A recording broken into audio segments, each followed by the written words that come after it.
Her yana nur saçan bir kürsüydüm. Hani o günler ki binlerce mümin sırrını denizler taşır insanın güneşi. İçinde bir sevgi var takdirlerinin. Hayalin her yerde kavrar gölgeni. Aşka ve tabiata ulaştır bizi. Gel şarken elde. Vurulmuş bir geyiktir sensiz. ızdırap var olmuş şarkımız oldu. Esef etme yasın. Göçebe ömrümü bağla. Onu sahneye davet ediyorum. Buyurunuz efendim. Adresi kalbimde saklıyorum. Can görünür.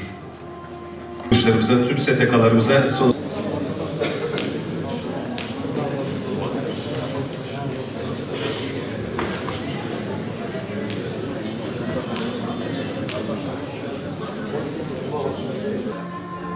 Mani olunmuş bir adam direnir, utanır ve korkar kefenlenmekten.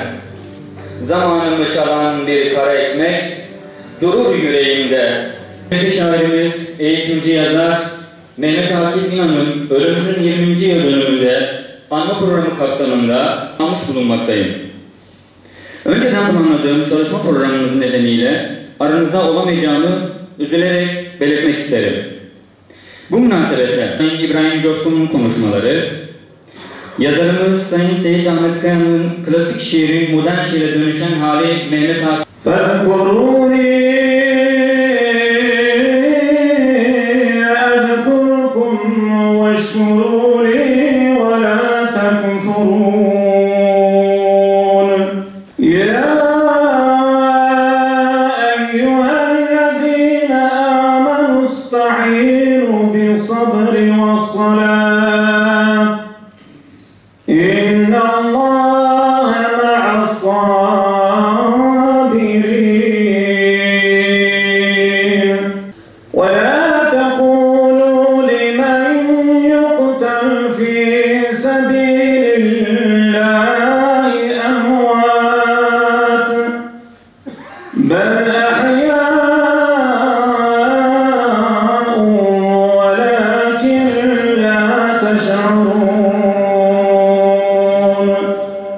Türkiye Yazarlar Birliği Şanlıurfa Şubesi, Şanlıurfa Büyükşehir Belediyesi ve Memur Sendikası temsilcili işbirliğiyle hazırladığımız Mehmet Akif İnan ve Şiirleri programına hepiniz hoş geldiniz. Değerli misafirler, Türkiye Yazarlar Birliği 40 yıllık bir geçmişe sahip, kamu yararına çalışan statüsünde bir dernektir. Şanlıurfa Şubemiz ise yaklaşık 20 yıldır ilimizde faaliyet göstermektedir. Derneğimiz ilim, irfan, edebiyat ve sanat faaliyetlerinin merkezde olduğu bir fikir mahfilidir. Kıymetli misafirler, malum olduğu üzere Urfa'mız şairlerin, yazarların, ediplerin mümbit olduğu bir şehirdir. Türkiye Yazarlar Birliği olarak temel bir gayemiz de ilimizde yetişen şair ve yazarlarımıza sahip çıkmak, onları anmak, anlamak ve yeni nesillerle tanışmasını sağlamaktır. Fikir insanlarını bu bağlamda Türkiye Yazarlar Birliği şubemizde her cuma akşamı bu misyonla fikir insanlarını üyelerimizle buluşturmaya devam ediyoruz.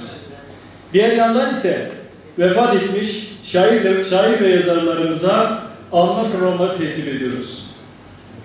Bu akşamki programımız da işte bu gayenin bir meyvesidir. Hemşerimiz, şair ve yazar, aynı zamanda fikir ve aksiyon adamı Mehmet Akif İnan'ı rahmetle anmak için burada toplanmış bulunuyoruz. Ortaya koyduğu emek ve eserlerle şiirler, fikirler neşreden merhum Mehmet Akif İnan, kuruculuğunu yaptığı sendika vasıtasıyla da gördüğü şehirlere eliyle, diliyle müdahale eden bir hayatı yaşamıştır.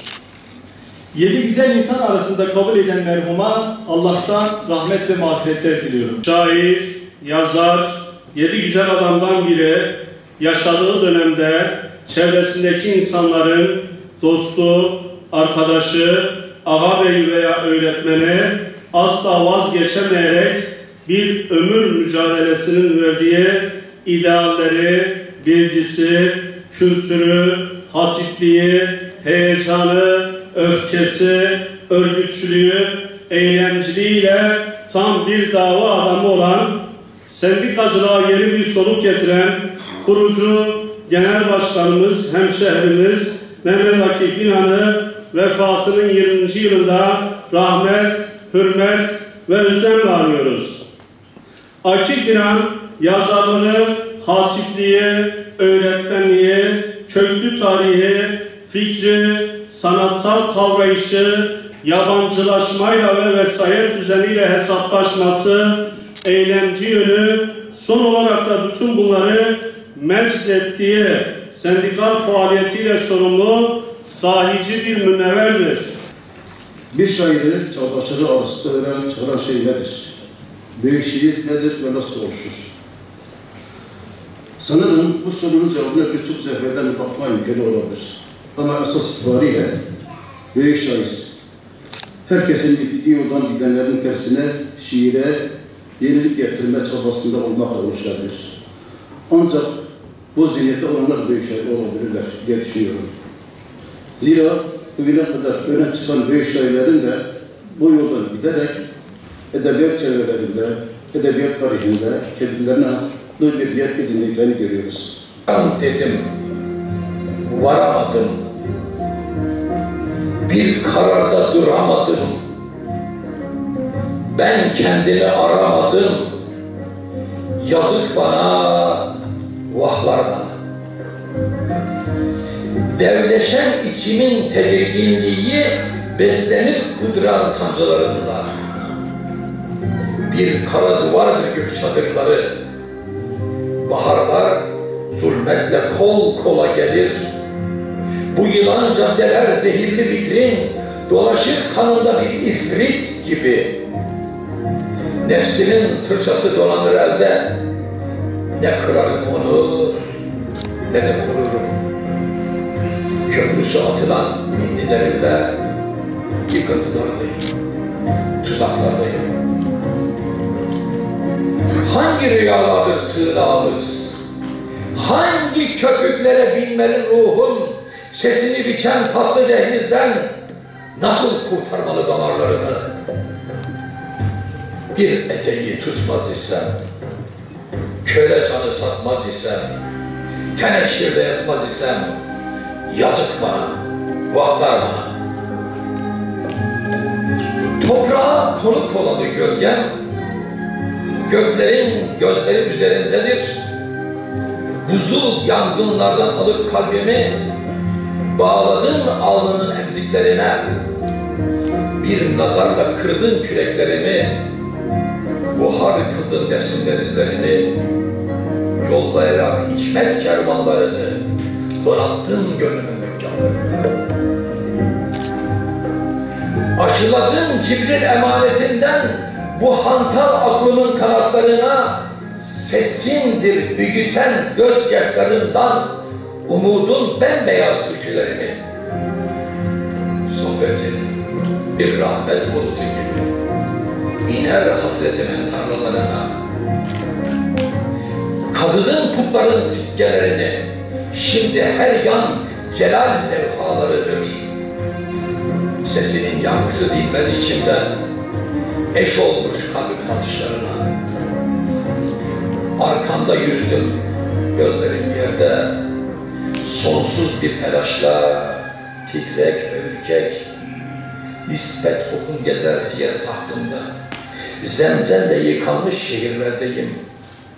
Unuttum bir cümle anılarının, o ensiz, o sensiz oluşan bölümlerini.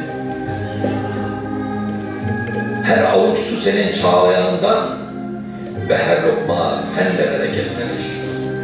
Gruplar ki mercan tarlalarındır. Kuşların uçuşu adımlarındır. İniler yağmurun darbelerinden, tedirgin uykumun çelik telleri.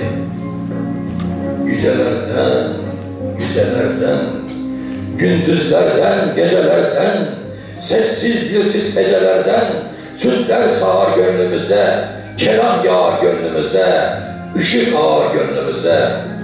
Dağılan eczamı toplayacağız. Ruhumun gövdemi çağıran sesi, saldım kürhanlara bütün bilgimi, yüksek fırınlarda yanar geçmişim. Eğittim dünyayı, zamanın sözü, bir köpek derisi giysilerimi, sıyrıldım tüm yalan kumaşlarından, atarak canlı gölgelerine. Bulutların nabzı kalbimdir şimdi, yıldızlar konuğu mekanlarının, gözlerim ne kadar yakın ve kesin, indirdi fitnenin şimşeklerini. Kanların yıkılan matkallarını bir ibret kentine döndürdü cezben.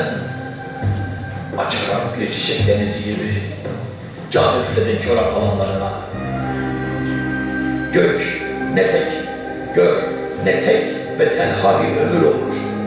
Duymazsam içimde ayak sesini. Hiç cevap yoktur küçük boynum ve gözyaşından başka sorularına. Ölümlerden korkar isem, gönülleri yıkar isem, ben bu yoldan çıkar isem, yazık bana, baklar bana. Bitirip şu kara kuru ekmeği, göç etsem diyorum yar ellerine. Ellerine sarıp kalbimin içini, o ayla boyanmış nar ellerine. Bahar ellerine giydir düşleri, göksel şarkıları sar ellerine. O kar ellerine, yar ellerine. Deme, sabah akşam var ellerine. Rüzgar mı, asker biçti yolumu, önünde kaç engel var ellerine. Bitirip şu kara kuru ekmeği, göç etsem diyorum yar ellerine. Teşekkür ederim. Nehirler düşlerin göl kenarında. Ey deprem, gel yetiş bu şehirlerin doğayı çarptıran konularına. Doğ ey güneş, erik taşlarını ve kurut taşları diken elleri. Babamın gölgesi koruyor beni. Oh ne güzel şehir, bu eski şehir. Dönüştür ey kalbi bahçeli eve, anlamı ezen o makinaları. Kurtuluş haberi olsun dünyaya, ayırma üstünden bir an gölgeni. Mescid-i Aksa'ya dikkatlerimizi çekiyor. İslam dünyasının davasına dikkatleri çekiyor. Mescid-i Aksa'yı gördüm düşümde. Bir çocuk gibiydi ve ağlıyordu. Varıp eşiğine anımı koydum. Sanki bir yeraltı nehri çağlıyordu. Gözlerim yollarda bekler dururum. Nerede kardeşlerim diyordu bir ses. İlk kıblesi benim. Ulu Nebi'nin, unuttu mu bunu acaba herkes? Burak dolanırdı yörelerimden. Miraca yol veren hız üssüydüm. Kutsallığın belli şehir isminden her yana nur saçan bir kürsüydüm. Hani o günler ki binlerce mümin tek yürek halinde bana koşardı.